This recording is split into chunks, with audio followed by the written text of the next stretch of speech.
Well, shalom. This is Daniel John Lee with Torah Restoration Ministries, and it is Sunday evening, April the 8th. It is almost the end of the third day of Unleavened Bread here on the West Coast. And today, the third day of Unleavened Bread, also happened to be the day of Firstfruits. And so I wanted to make just a very brief podcast about this day, Firstfruits, and its significance, because oftentimes in both Jewish and Messianic Hebrew circles, this day tends to get overlooked.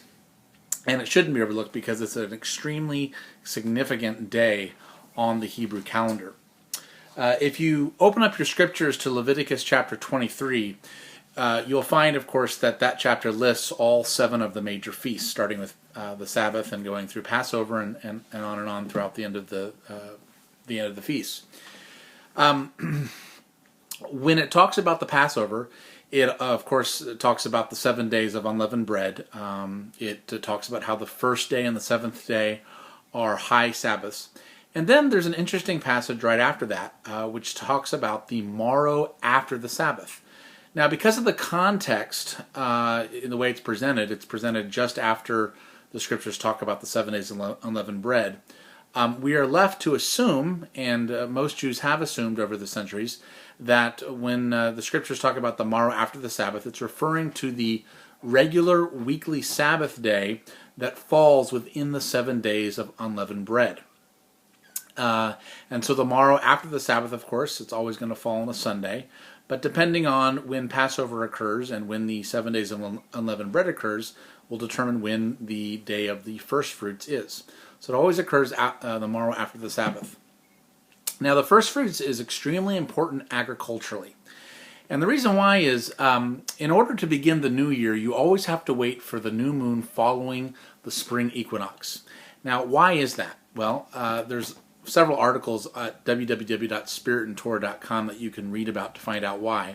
But one of the most important reasons about why you have to wait for the first new moon after the spring equinox to declare the new year is because that's the only time when all the barley, which is the first major harvest in Israel, is completely ripe, or aviv, throughout the entire land of Israel.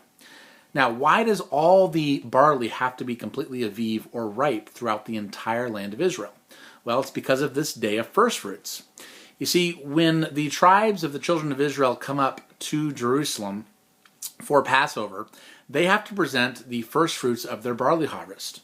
That means they've had to have had enough time to have harvested their barley crop and to take a shock of the firstfruits of that crop and bring it up to Jerusalem during the Passover feast. And whenever firstfruits falls within that 7 days that they're up at Jerusalem, on that day, they take their shocks of barley and they present it to the priests, who then transfer it to the high priest.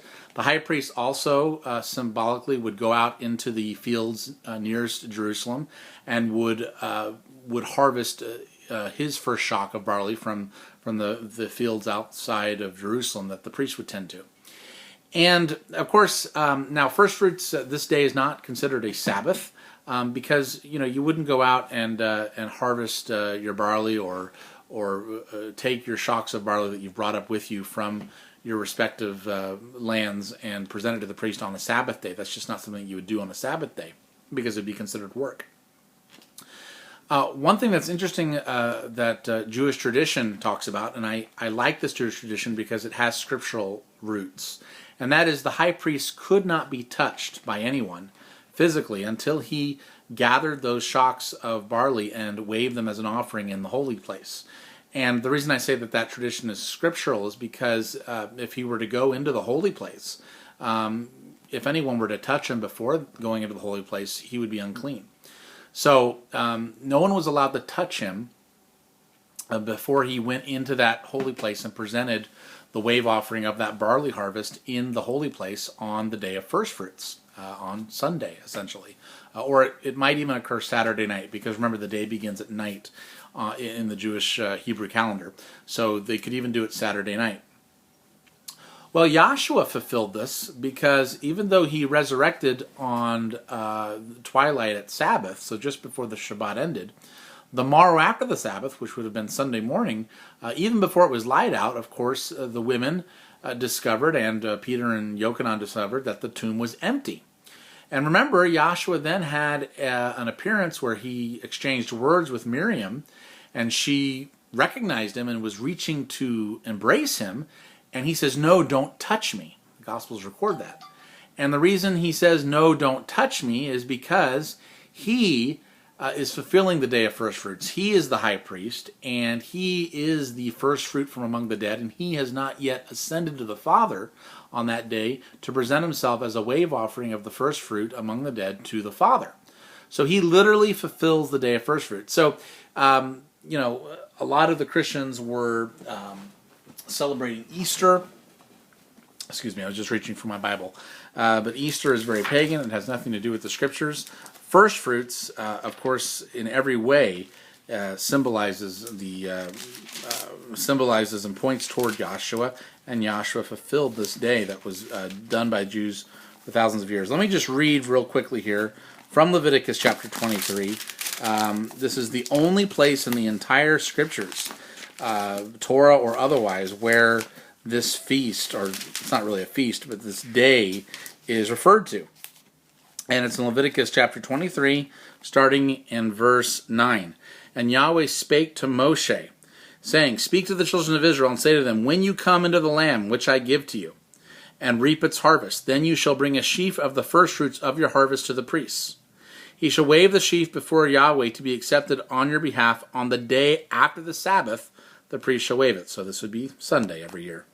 "And you shall offer on that day, when you wave the sheaf, a male lamb of the first year without blemish as a burnt offering to Yahweh. Its grain offering shall be 2/10 of an ephah of fine flour mixed with oil, an offering made by fire to Yahweh for a sweet aroma, and its drink offering shall be of wine 1/4 of a hin. You shall eat neither bread nor parched grain nor fresh grain until the same day that you have brought an offering to your Elohim. It shall be a statute forever throughout your generations in all your dwellings." And then verse 15 is interesting. It says, "And you shall count for yourselves from the day after the Sabbath, from the day that you brought the sheaf of the wave offering, 7 Sabbaths shall be completed.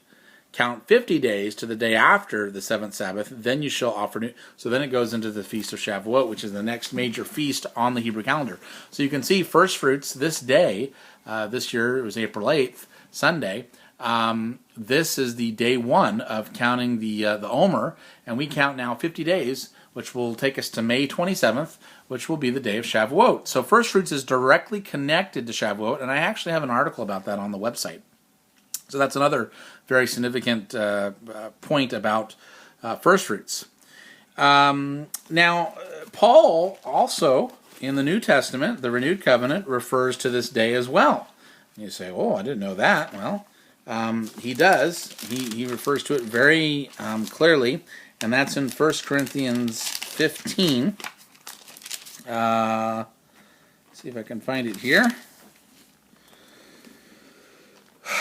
Let's see.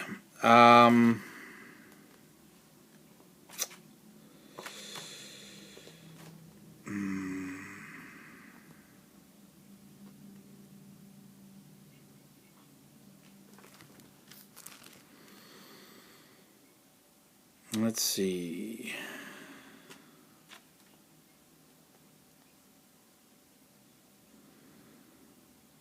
It's when he's talking about the resurrection. I'm trying to find it here. He basically says he's the first fruit from among the dead. Oh, here it is. It was earlier. Sorry, I thought it was toward the end when he's talking about the resurrection, but it's actually earlier in 1 Corinthians chapter 15, starting in verse 19. "If in this life only we have hope in Messiah, we are of all men the most pitiable. But now Messiah is risen from the dead and has become the firstfruits of those who have fallen asleep. For since by man came death, by man also came the resurrection of the dead. For as in Adam all die, even so in Messiah all shall be made alive, but each one in his own order, Messiah the firstfruits, and afterward those who are Messiahs at his coming." Okay, I'm about to hit my 10-minute limit here. So anyway, that is the significance of the Feast of Firstfruits. Paul refers to it directly. So I hope you had a wonderful, happy day of Firstfruits, and have a wonderful, continue to have a wonderful day, feast of unleavened bread. Day 4 begins tonight. Shalom.